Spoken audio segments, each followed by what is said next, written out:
see this. No. Are they 6th now? They're 6th. Oh, Jimmy.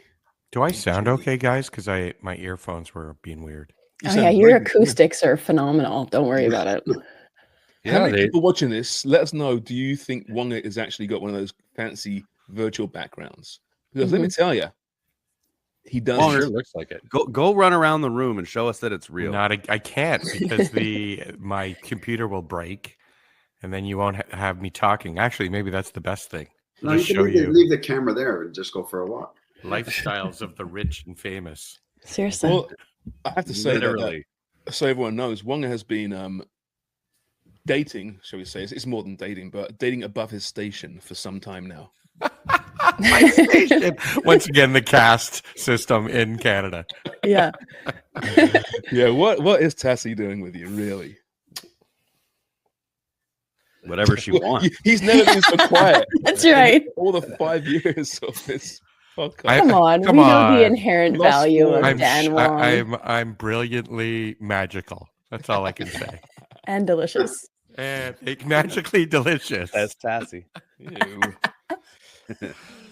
So we'll have a bit of a Mung as well sack today. Got some great comments from yesterday's show, actually, of a variety of things. I want to quickly touch on, before I forget though, Nottingham Forest, Jimmy, your boys, dropped points to Palace yesterday. Yeah. So they're currently 6th in the chase for the Champions League. Just 2 points back at Chelsea and Newcastle. I'm pretty sure about a month ago you were saying, no, it's done deal. They're going to be top 4. No problem at all. Are you surprised by this decline? Yeah, that was just me being overconfident. It's so unlike you. Yeah, just the way that we were playing. But kind of struggled a little bit over the last couple of matches, losing at home to Brentford, and then obviously the match against Palace. Just looking, thinking, are the wheels falling off now, or is fatigue starting to set in? Just the way that we play, it's that counterattack, high energy, and you hope that they can finish the season in that top 5.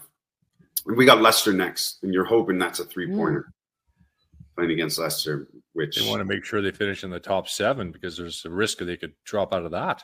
Yeah, no, there is. Villa's 1 point behind them, I believe. Yeah. And then Leicester, West Ham, and then Chelsea on the final day. Yeah. What do you think out of those 3? How many points do you think he can get? I would like to say 7. 7 and maybe. You would think that would do it too, right? Yeah. 7 points? Yeah, that would do it, I would think. Because what's Chelsea's running like? So look at this. They've got a tough runner. Have they? See, they have Newcastle as well got a tough runner. Yeah, Newcastle coming up. They, of course, the Conference League semi-final. Remember that? The Conference League? Hey, Wonga, what's the Conference League? That's when conferences play each other. Yes, exactly. And they're playing Djurgården. That's this Thursday. Then it's at Newcastle this weekend. So that's huge. Then United, who was it who crowned United a brilliant team last podcast? Someone did. How great Not they were. me. Oh, yeah, because Greg goes, there's no way Spurs can win it. Because I went, wait a minute. they're playing Manchester United. They could very much win it. It's all about who you're standing next to, right? They look great standing next to Tottenham. It's like when you're doing a group shot, you're like, oh, let me go next to this person. I'll look terrific. I'm always that guy. Tubbs has been pulling that for ages. I'm the best looking. She stands beside the Elephant Man. I'm not an animal. I look great. I'm a 10. This is why people always want to take pictures with me. Just strangers, complete strangers. Do you mind if we take a selfie? Sure. Oh, you're so friendly. I look tremendous next to you. Wow. Yeah. God, where did you crawl out of? Quasimodo. Chelsea. Newcastle United, then as mentioned, Forest. And I forgot they're in the Club World Cup, aren't they? They're playing Lyon as an Leon, not Lyon, Flamengo, and ES Tunis, who I'm assuming is from Tunisia, but I have no idea. It's a good guess, though, isn't it? And is it Adriana Leon? Is that who they're playing? Actually, the entire furniture chain. Leon's. Yeah. She's part of that family, I think. Oh, She is is, she? yes. Yeah. Is she really? They're a bit Yeah. static on the pitch, though. Wow. I used to play football with one of the sons. Really good, great guy. Oh. Really good football player. Yeah. Really? So athletic So family. you have a connection to Adriana Leon. Well, yes, a real connection. We've Her never had her on the uncle show, may have we? be my former teammate. I'm not exactly sure, Yeah. but Part of the fabric. Lifestyles of the rich and famous. Yeah. once again, They, by the way, are they're pumping on Leaf broadcasts this great leather Leaf comfortable couch thingy, Oh. which I'm every time I see it, I tell Joe and Tony, I'm going to buy that. Every time. Tony goes, no, you're not. It looks about $1,000 though. It's nice. And the way they played last night, well, let me tell you, Jimmy, I might well buy it. You deserve a very treat because the Leafs are playing well. yeah, he's going to treat himself if the Leafs win. I am. That. I was proud as a Leaf fan for once last night. It was nice. It was refreshing. That first feeling. period was as good as they played all season. Oh, Has. man. Incredible. Until Yeah. that prick Sam Bennett goes headhunting.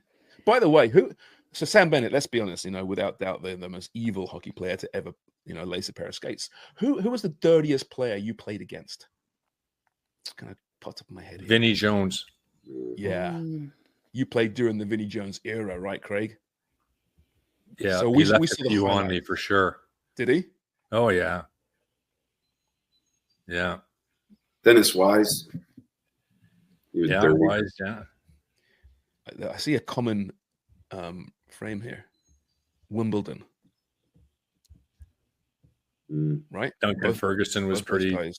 No, Kevin Muscat. Muscat. Yeah. Now, is he dirty? Like, how do you mean, like with the Muscats and like just laying a little extra on you, or Yeah. going beyond? Lay one on you, stepping on you, pinching you, Mhm. doing everything you can imagine. Just The dirty. pinching would be really annoying. Does that happen in the women's game, Dubs? Yes, The we've talked pinching about too? this. It does. Does it? Of course. Twisters? Yep. Three twisters? Purple Yeah. nurples. All Purple of the nurple. dark art stuff. 100%.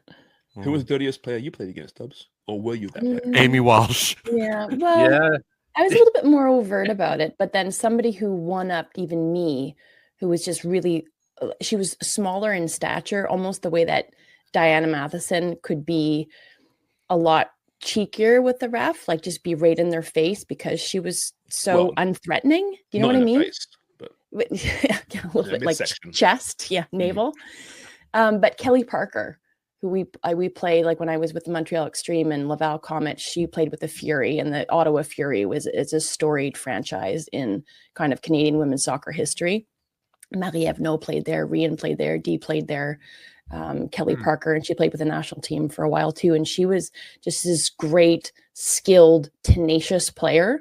And I remember I would like look at her sometimes and she would just like run past me and straight arm me. I'd just be like, Jesus Christ.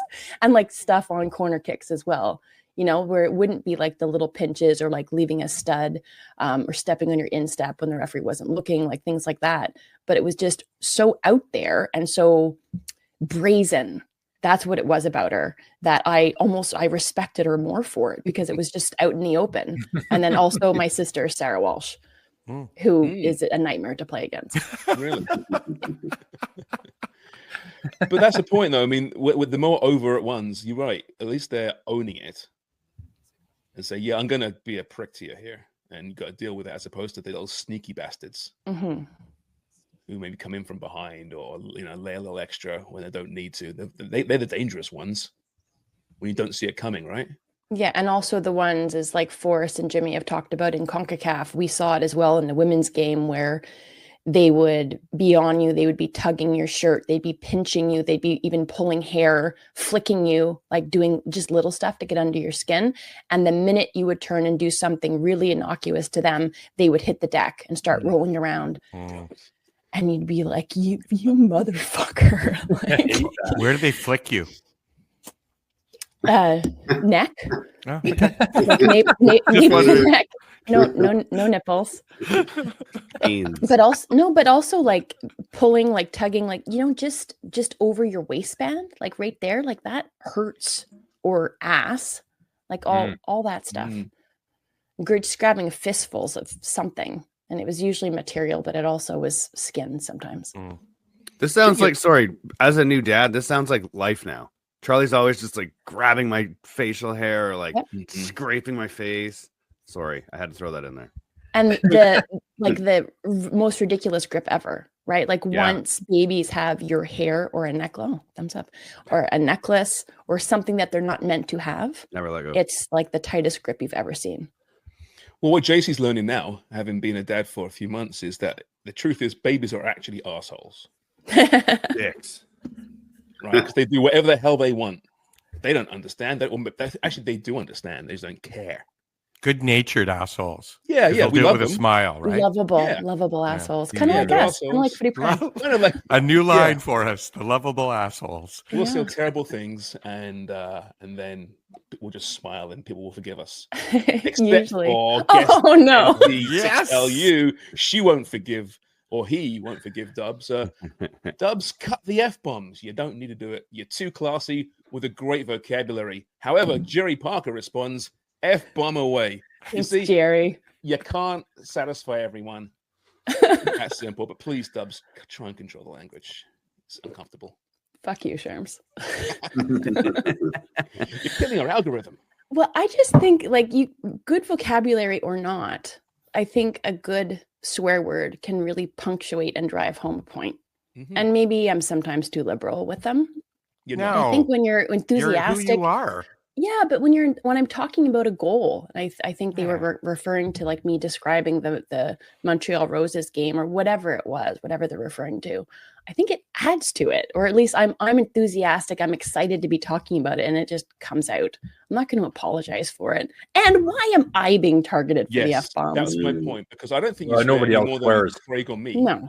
Right? You don't. But here's the thing, though. Neither Craig or I are classy, and neither one of us have a great vocabulary. That's why we weren't singled out. What are you doing? So all sass, no. Dubs is pointing to a name key here. All sass, no class. That's right.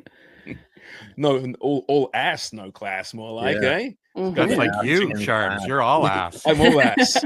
Yeah, rest a beer on my ass, can't you? All ass, no class. I want that to be a bumper sticker. Like the ass man. Sticker? Yeah. Anyway. Okay, so by the way, so yesterday we talked a lot about TFC Montreal. There was some guy hammering us for not talking about Vancouver last week, which I don't understand because we did tons of Vancouver last week. Didn't we? We talked so much about Entire Vancouver. shows We devoted pick to them up every time. These are people not listening to the actual podcast. And thank you to I think Corey. What's his last name? Corey Brady. No, not Corey Ray.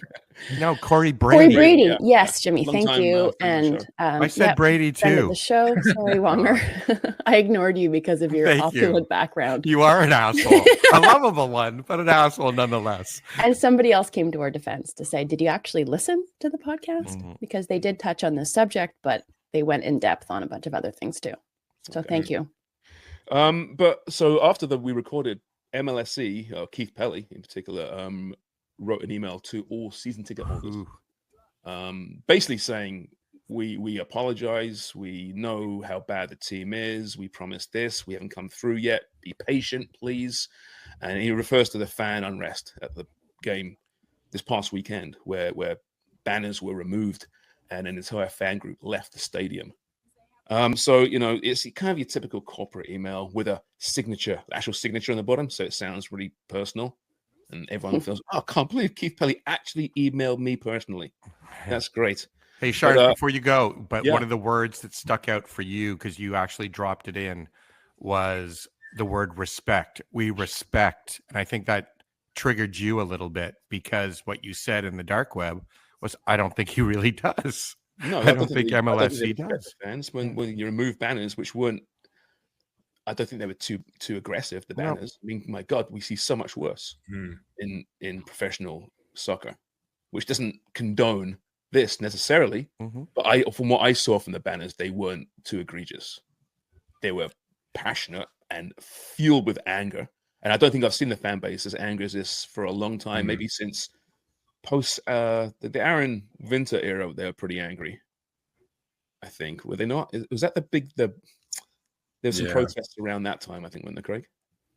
Yeah, they weren't happy, but outside of 4 years, it's been pretty much a disaster. Yeah.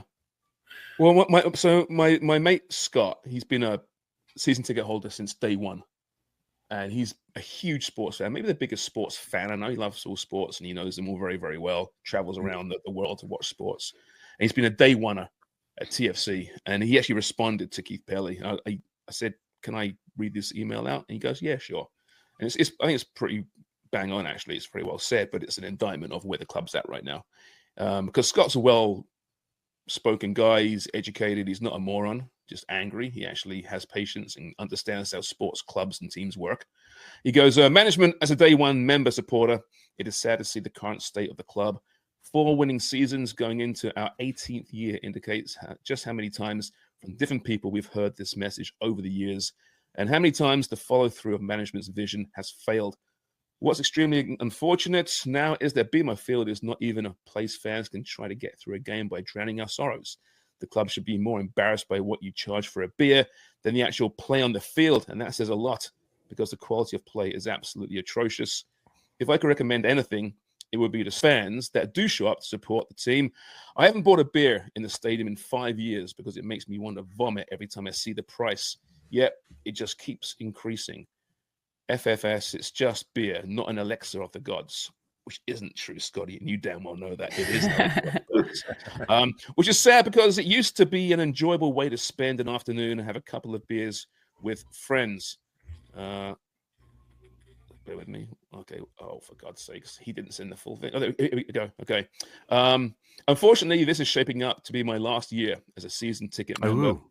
When the play on the field and the price of beverages align to only incite disappointment and rage, you've lost the spirit of community and fun and left us all in a state of just feeling taken advantage of, no matter how your words might try to indicate otherwise. And then a couple of really angry and sad emojis, you know, which I think really push home the point. But when a fan like Scott, though, is probably not going to renew, that's a problem, because he's been loyal since day one, and he's not the only one out there. And I'm sure Keith Pelly is aware of this, but by, removing banners and taking away the fans' voice, that isn't helping the situation. And you got to you got to see action as opposed to just words at this point. Now, they can't do much right now. I get it. Not till the next window. But I don't know what the solution is. But that's just kind of a good example of the fan unrest right now at the club. And all they want is a competitive side. They don't even have to be winning necessarily the league, but just being competitive, challenging for playoff spots, which they haven't done for 3 or 4 years. I don't know. I don't even know if they need that, Gregor. There's a level of what Scott kind of says is it's about the environment that, you're overcharging me for beers. You're probably overcharging for food.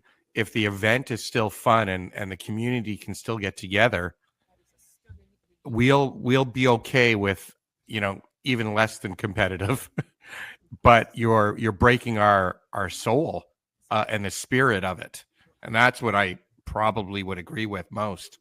Is other than you're not supposed to say that word he used. That is against the algorithm for YouTube. So we'll make sure we cut that word off. Yeah. Bleep that out. Yes. Yeah, we'll bleep that out. Why are you trying to break our podcast, Scott? Exactly. You have to use the word grape is what I've heard. So, grape, is that what it is? Yes, you have to use grape. But I know I go back to, I think he feels taken advantage of, right? Because the community has been broken. That's precisely it. And I do wonder, when you see the banner issue, for example, does MLSE have people that understand soccer culture? I'm not sure they do. No chance. No chance, right? No chance. They know the culture of the NHL and the NBA, and we know what that's like. If you put or you say anything at an NBA game that's a negative, you're thrown out. A banner thrown out. Wasn't it years ago they were kicking people out of Leaf games for wearing bags on their heads? Oh, really? I actually wore a bag on my head at a Leaf game once. I wasn't thrown out. You did? That was back in the 90s. Yeah, I did. You were a super fan? Yeah, that super fan? Me and my mate, Fat Steve. Yeah. No wonder you couldn't pick up girls Your back then mate, either. that's well, Steve. yeah, but it's PHAC. Is there another Fat Steve? Steve. So there's just regular Steve and also Fat Steve? There's Fat Steve, yeah. He's a Okay. legend, absolute legend Very of human nice. being. Yeah. No, he's doing a very bad time. I actually had a number 55 on the bag, like Larry Murphy was wearing number 55, and I wasn't, I fully admit, a sophisticated fan by that point. I was just an idiot, and I didn't understand how great Larry Murphy actually is. And he had a tough time in Toronto. Left, went to Detroit, won some cups, great player. But I feel bad now to Larry Murphy out there who's probably listening and watching. I apologize for wearing a bag over my head with number 55 on it, because you weren't as bad as I thought you were. Anyway. But I think you've hit on something there. You said I wasn't a sophisticated fan. As a fan, you're not meant to be sophisticated. There's True. that mutual respect, and you're part of the community, and you're part of the fold of the club. And that's what stuck in Where my Kelly head. Parker, where Kelly Parker pinched you, the fold. Correct. Yes. But Pelly said our supporter groups expressed their frustration on Saturday. We not only respect that, we expect it when we fall short. So if you do, and there's a respect that's built in there, then you allow them to express themselves. And obviously it can't move into hateful speech or misogyny or racism or anything like that. Anything that's political. But if you're just expressing your frustration with the way that the club is run, and you're not, again, it's not going into really personal territory, or it's hate-filled, or it's a criticism of the club and the on-pitch performances, let it be there. That's part of all of it, so that when you climb out of this eventually and you get to a high, or it's compared to when you were in this trough in terms of performance and the way that it's been run, then you can appreciate it more.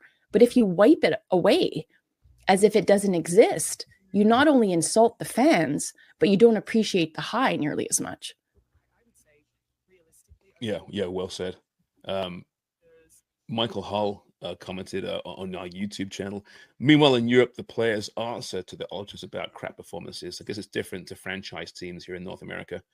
And listen, I think it goes too far in Europe when the Ultras, basically imprison at times the players. You are not leaving till you listen to us. But often you'll see the players in the Serie A, for example, go over to the Ultras and they'll stand there. Who was it this past, was it this earlier this season, or maybe it's last season, an Italian team that they went there and they all stood in the line and were just, I don't know, eviscerated by the Ultras who just hammered them. But they just stood there and they took it out of respect. Yeah, I remember that. I don't remember the team though. I don't remember either, but it happens often in Italy, though, doesn't it? Yeah, it does. And I think it goes too far, don't you think, Jimmy, in some regards? I'm not saying we go to those extremes, but you have to acknowledge that the fans are more than just consumers. They're a big part. They are the beating heartbeat of a club. Well, and they're you have everything. to appreciate their emotions. Without the fans, there is no game, really, is there? So you have to respect how they're feeling. You can't just go to the fans when things are great and clap them and say thank you. When times are rough and you're not performing, you still have to be brave enough to head over to them and listen to their concerns. You have to. That's part of your job as a player. You can't hide when things aren't going well. I have a question. Sorry. So Sharms, you keep referring to the signage, and it wasn't aggressive or anything. So I'm going to read our friends from Waking the Red have fans unveiled one banner which read, "This badge don't belong to you." And the other one that got them in trouble was "Accept existence or expect resistance." So that was a tongue twister. Exactly. But nothing crazy, right? Is that considered inflammatory? Yeah. I mean, actually, well rhymed, to be honest. It's a good banner. Yeah. Also could be a Star Wars slogan, just saying. Yeah. It wasn't, but to your point, May the 4th was it wasn't even it wasn't abusive. I think what turned them off was it was directed at ownership, not even the players. And that shows thin skin, and it shows a lack of self-esteem as an organization around TFC, meaning like they're easily, like it shows someone who's really defensive. And that's not a great look. Like I think the quote on our thumbnail was, "This is not a good road to go down to," or something like that. It's not. It's not a great look. It's actually a shite look.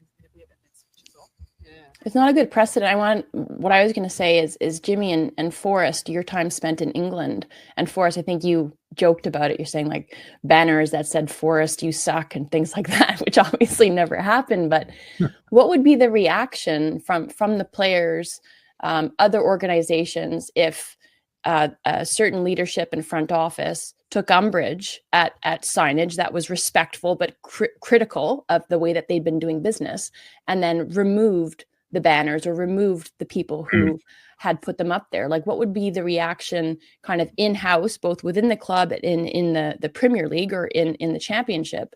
And then why do you think in North America, like obviously we're still building our soccer culture, but North American sports, I think, take a completely different stance to these types of banners and criticisms? Yeah, it's true. They try to protect their product. But in England, if they did that, any club, I think, it'd be a mass boycott. They wouldn't put up with it at all.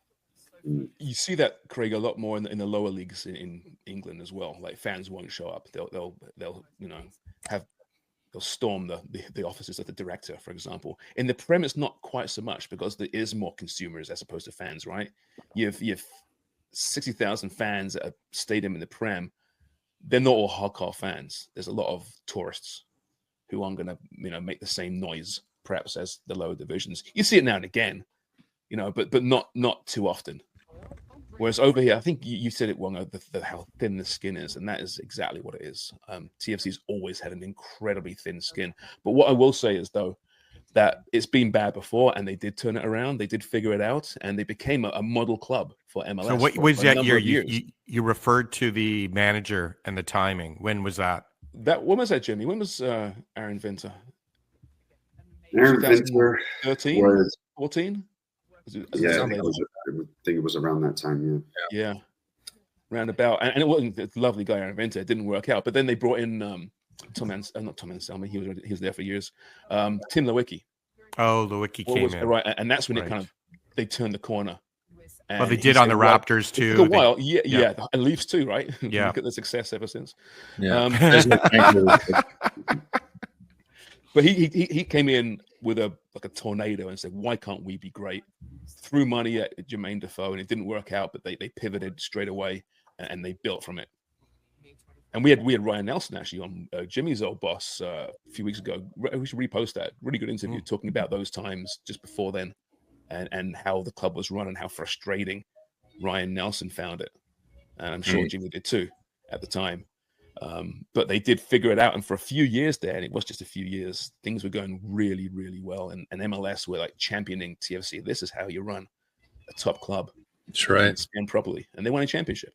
Got to another they brought in Giovinco, Altidore, and Bradley, and those were three fantastic signings that really springboarded the club in their prime as well. They weren't old players coming over to finish off. They were in their prime. So it's fixable, is my point, right? And I'm not saying they can fix it, because we've seen for most of the 18 years, Jesus Christ, it's a long time. It makes me feel so old, because I am. Just go back to the paper bag, Sharman. Seriously. But I mean, listen, they figured it out once. Doesn't mean they can't do it again, but man. Another comment we actually had from AJ in Montreal. Could it be? No, it's probably not Alistair. He's in Glasgow. That's probably the main reason. It'd be Ali in Montreal anyway. Wouldn't be AJ. Wrong. Incorrect. I hope all those fans who left go straight to York Lions Stadium to support the two clubs who will appreciate their presence. Let's hope so. There are alternatives to TFC, by the way, football fans in Toronto. Well, Montreal, CF Montreal fans, when I think around the rebrand, and they were furious. I think it was generally not very well received. I think that's established. But a lot of the Exactly, which you still refer to them as. It's just tragic. The big snowflake. A faction of the Ultras went down to support Vermont Green in the USL.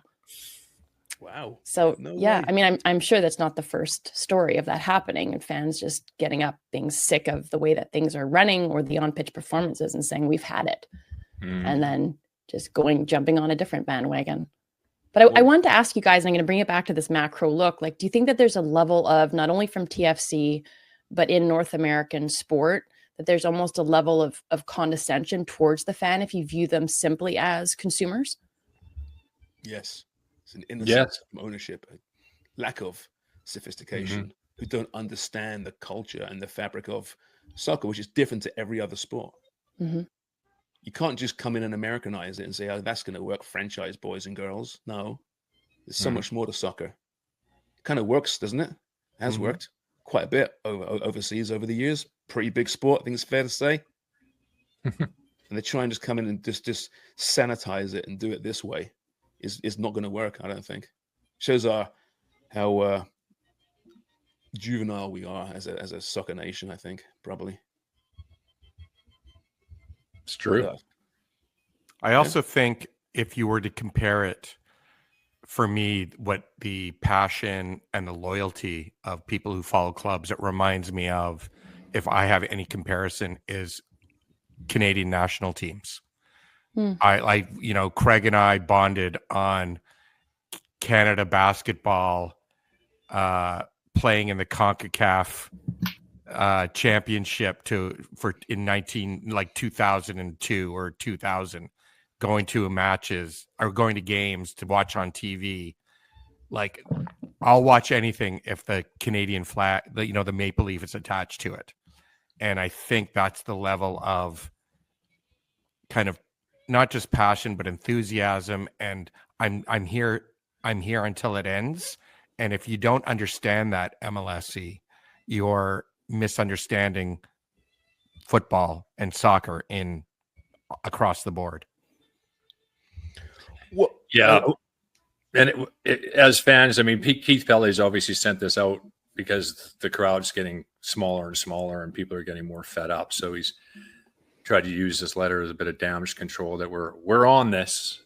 And to be honest, I mean, obviously he's going to try to work as best he can to turn it around, but it's not happening quickly. I'm not criticizing the email. I mean, he did it. He probably had to do it. I don't know what more he can do at this point, but it's just, we've heard this stuff before, and that's what the fans are frustrated about. Yeah, okay, whatever. I don't care. It's just a different face, and it's in the same kind of suit. Yeah, saying the same stuff. So okay, show us some action. Yeah, and from management standpoint, it must be frustrating because they know that they need changes, but they can't really do anything right now. Could they have done more in the previous windows? Who knows? I'm sure they tried. They tried to move Lorenzo Insigne. They tried, but he holds all the eggs in that basket, right? So it could have been a very different situation if he allowed them to do what is right. Or the ghost of Bob Bradley still haunting TFC, right? Yeah. Well, actually, we have this one. If Lorenzo Insigne was a good guy, he would eat crow and leave. $13 million for one goal, a joke. See, that's in David Gordon. I get the frustration in that regard, but at the same time, Insigne signed a contract, right? He didn't steal the money. Well, some would say he is stealing the money, but he was given a contract and given the right. I understand why he doesn't want to. He can't just walk away. I wouldn't walk away, but there may have been opportunities in the off season for him to walk away with his pocket bulging full of money. And he chose not to. I don't know. I'm not. I hung out with Lorenzo a couple of weeks ago. He's hanging out at these top tier Tony neighborhoods because that's how I roll. Tony neighborhoods? I'm hanging out with rich people now. Yeah. Are they called Tony neighborhoods? A Tony neighborhood. It's a different way to say kind of rich, influential neighborhood. Is it really? Oh. Yeah. Why? Tony. Because who's the boss? They're really into when he went to Angela Bauer's place. That's why. Judith Light. There's no light in this scenario, is there? Dan, you're Tony Danza. Who's the boss? Alicia Milano, by the way. I got to start there. And Alicia Milano is one of my all-time faves. Me too. Yeah, I think we've had a crush on her since we were her age. which we still are because she's not dead, No. which I may have said before, actually, that line. I'm not sure. But anyway, don't know how we got distracted. I TFC, don't know. they've done it again. They've got us distracted. We're talking about who's the boss now. Dub, stop swearing. Yeah, it's my fault. Hey, Dubs, it's 9:40. You got a hard out, right? I'm okay, actually. I was meant to be Okay. helping with the Fitness Month scavenger hunt, but it's raining, so it's canceled. I have a bit of time. Why is there with a bit of rain in this country? Everything shuts down. Oh, I can't don't go. know. It's raining. Jesus Christ. It's beautiful out there. I won't get angry about the weather, I promise. What other ones we got here? Old man shakes fist at. Here's one for you, actually. Excuse me. And I damn it, can someone find actually who wrote this one? Because I clipped it and I haven't got his name. I'll see if I can find it. So it's about CPL. 6-5 Sports and Entertainment own both Pacific FC and Vancouver FC. Since Vancouver became a franchise, both clubs have become mainstays at the bottom of the CPL. In Vancouver, it seems they are focused on selling kids like Grady McDonald rather than putting a winning product on the field. Is Vancouver and PFC's lack of on-field what? Sorry. What are you doing? Oh, I just went to our YouTube page and the sound blasted. I guess you guys didn't hear it. I didn't hear it. No. Okay, good. Sorry. Is Vancouver and PFC's lack of on-field success to do with 6-5 Sports' business model, or are they simply being managed improperly? If they're being managed poorly, should a guy like James Merriman, Dubs, be fired, or is the problem higher up the chain? Perhaps 6-5 is performing financially well off the field, but the product on it isn't. Any insight would be appreciated. So, what was your thoughts on this? I mean, they're both new teams, new franchises. Vancouver, in particular, takes some time. But regarding the selling of young talent rather than competing, I mean, you tell me, Jimmy, did they really have a choice but to sell Grady McDonald at that point? When obviously he would have helped them this year, but you understand why they sold them? Yeah, you have to sell him. You know, it's good money coming back into the club. He's a young player that has ambition, and the player obviously wanted to go, and you have to let him go at a young age and move on, and you can't hinder his progress and his desire to get where he wants to go as a young professional footballer. But people got to keep in mind as well that you have to have a certain amount of players on your team that are under the age of 21. They have to play a certain amount of minutes throughout the season. So these young players have to play week in and week out throughout the league. I think it's 3,000 minutes collective they have to get. So whether you like it or not, there's always going to be young kids playing in the Canadian Premier League, which I think is great because you are giving these young kids an opportunity to play professional football and get minutes. And you want them to move on. Sorry, I'm hearing classical music in the background. Same. It was very nice. It actually worked really well with that, Jimmy. A little bit of some violins behind you there. It worked beautifully. It became emotional, actually. Okay, this is a Wonger's ignorance of football. When Club World Cup is going to pay Vancouver Whitecaps $10 million if Grady, it was Grady who got moved on? McDonald, thank you. All of a sudden, does that money have to be spent on the field, on players, or does that money can be spent within the club any way they see fit? New stadium, new infrastructure, new coaching, whatever. But basically, they can spend that money however they deem. Yeah, but it also depends on FIFA. Sometimes they'll have restrictions when money's getting passed down where percentages have to go. So they could say, okay, you get 10 million, but 2 million has to go towards your academy or $1 million towards improving your facilities. Sometimes it's just cash money where you get it and you can do what you want with your money. So it depends what the regulations are on the monies. But Wong, you're just making sure we're not conflating Vancouver FC with Vancouver Whitecaps, right? No, both. Okay. I'm just talking about when you earn money from whether it's parachute payments going down or coming up into the Prem, is that money up? It's now carte blanche for the club to spend that money in any way they deem fit. That's what I'm wondering. And Premier League, moving a player. Sorry, Craig? In the Premier League, yes, but in Major League Soccer, there's a certain amount of that fee goes to the league, to head office. Really? Mm-hmm. No matter where it comes from, Forrest, what tournament and how it's earned, like a proportion of that or percentage is earmarked that goes back to MLS? Yeah. Okay, I didn't know that. Because they're a partner within. Oh, right, of course. Is that why? Yes. Okay. Yeah. And I think it's still the same where the league owned the players as well, right? Essentially contracted. Yeah. Yeah, it's a completely different setup and business model than you see anywhere else, quite honestly.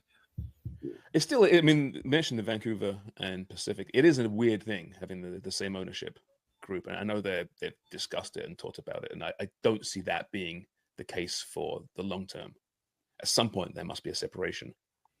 Yes, and it happened in the Canadian Football League with the BC Lions and the Toronto Argonauts at one point, I think. Yeah, that was. Yeah, I forget their name. And yeah, and it did separate, but it was more of a period that they knew, hey, we're for 2-3 years, we'll run it this way. I think it was David Braley, some billionaire on the West Coast. Yes. And so this is a small market issue for leagues in Canada.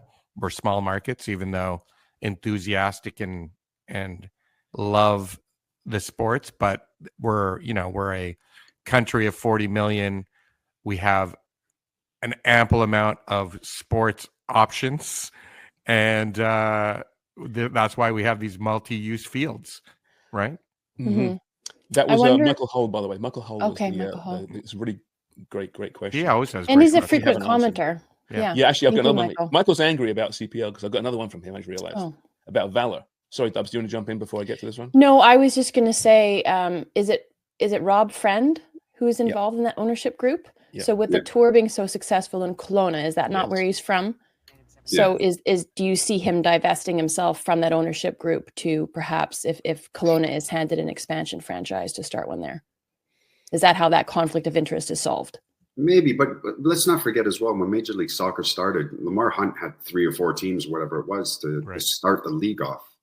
So if you've got an owner that's got 2 teams or 3 teams in a league that's just starting, I don't see anything wrong with it, because as it starts to grow, then obviously, there's going to be some stipulations coming in saying, okay, now you have to sell off 1 or 2 of these clubs, but you need someone to invest to get things going.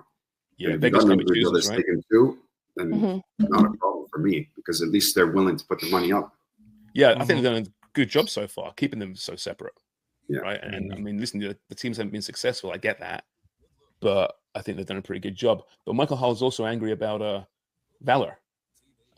So yes, Pacific and Vancouver, okay, but how about this? If Valour win this wooden spoon for the 3rd season in a row, is there likelihood they'll be kicked out of the league?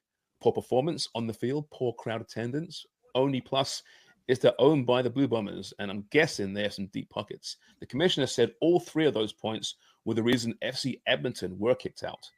It's good. It's interesting, isn't it? I haven't got those quotes from was it Mark Noonan, or was it the previous commissioner Clanahan who said that? I forget when Edmonton got kicked out. Was it Mark? I think Mark was in, was he not? Probably was. Yeah, I think Clanahan was there for a year. Yeah, I think so. Yeah, I'm sure it was Mark. But we'll ask Mark Noonan about that next time we have him on. It's tough putting a team together in the CPL. Yeah, with the salary cap, and you're trying to get some quality, and you're offering $35,000, and like, good luck with that. It's tough, and I think it makes it more difficult for teams like Halifax and Valour to draw players. And Forge and Cavalry have been the mainstays, the model clubs. They came from something. They didn't start from scratch. Forge came through from Sigma, who've been around for years. Bobby and Costa, of course, who knew football, knew the landscape over here, and once again had the backing everywhere. Had the backing of the Tiger Cats and the Hamilton Sports Group, right? Yeah, exactly. And obviously with Cavalry, got Foothills. Yeah, you got Tommy. They came from something. And it's a huge stop. And then starting with a completely blank canvas. Yeah. The other thing is too, with the Blue Bombers, they don't have an owner with deep pockets. It's a non-profit corporation, so the fans own the Winnipeg Blue Bombers, and the fans own Valour. Really? I did not know that. That's really interesting. Okay. So kind of like the Green Bay Packers model, Jimmy, where they Maybe not as much, but Right? Yeah. but everyone And owns shares. they have a board, and then they have a president, and they elect the board and president. yeah, exactly. Well, same with the Real Madrid and Barcelona. Yeah, fan membership. I love that model for ownership personally. There's genuine accountability. Yeah. Imagine if that was TFC. It's election time. I wonder what would happen. Yeah. So when you think of Valour as well, I mean, if certain owners within the club would love to spend millions of dollars, obviously there's a salary cap. So sometimes with those nonprofit corporations, it's, well, the salary cap's this, but we're only going to spend this. Mm-hmm. It's not like you can just go out and spend willy-nilly. What is willy-nilly? Where'd that come from? We Nylander. We Scottish guy. It's Willie Nelson, isn't it? Won the lottery. Is it a Scottish thing? $10 I'm looking it up. You guys keep talking. It's a common phrase we use a lot in this podcast, willy-nilly, but I just never thought willy-nilly. I mean, he sounds like a Scottish fullback from the 30s. Go right back. He's your right back, yeah. Number 2 for Celtic, Willie and Nilly.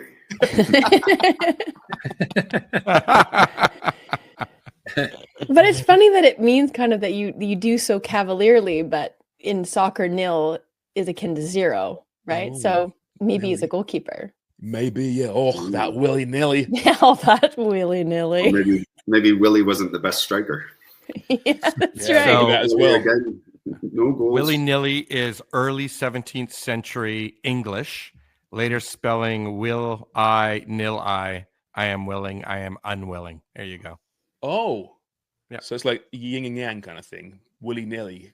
It's chaos. It's everywhere. Ah. Okay. Okay. Well, that goes back a ways. Yeah, it does.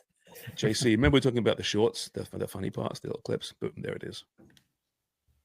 Our word of the day, Footy Prime's word of the day. It's a thing. By the way, you're Vomitory. You was earlier. You said this is Wonga's soccer ignorance or something. Yeah, that would be a great sponsor segment as well. By the way, add it to the list. Mm-hmm. Yeah, I love that. Add it to the pitch deck. Yeah. Is there anything else you find people? I think you kind of cut out there a wee bit. You cut out on the back end. Yeah, I didn't hear the rest of your sentence. Yeah. Oh, it's just is there anything you find people want to talk about before we leave? Oh, we've got obviously Champions League coming up today, but no point talking about that right now. Into Barcelona from that great game in the first leg. There's some NSL action. There was last night. Yeah, that's right, Dub. Sorry. By the way, well, this is perfect because we had actually a comment. Nuri? Yeah, there we go. I would love a weekly NSL. We have one! Yes. This was on actually the broadcast. So, we have the broadcast audience, fans, and we've got the Footy Prime audience. Very, very different. There's a few crossovers. Most of them are very different, I think. Yeah, there's a Venn diagram and there's a sizable, I think, crossover. But there's some who just subscribe to the broadcast. I think there's a lot of broadcast listeners wouldn't appreciate the full Footy Prime experience. They're missing out. I have to tell you. Dubs, you swear more on Footy Prime foundational compared to Footy Prime broadcast? Well, yeah, because in order for Rian to continue, the Welsh FA gave her permission to do so. I had to keep it above board. Dubs got chastised by the Welsh FA. Yeah. You did? Well, kind of indirectly, yes. How come I'm just learning about this? Bloody Welsh, though. They're foul-mouthed people. They're foul-mouthed people. Yeah. I just want to make sure we can keep having my friend on. Okay. So no, it's totally fair. I just didn't know that happened to you.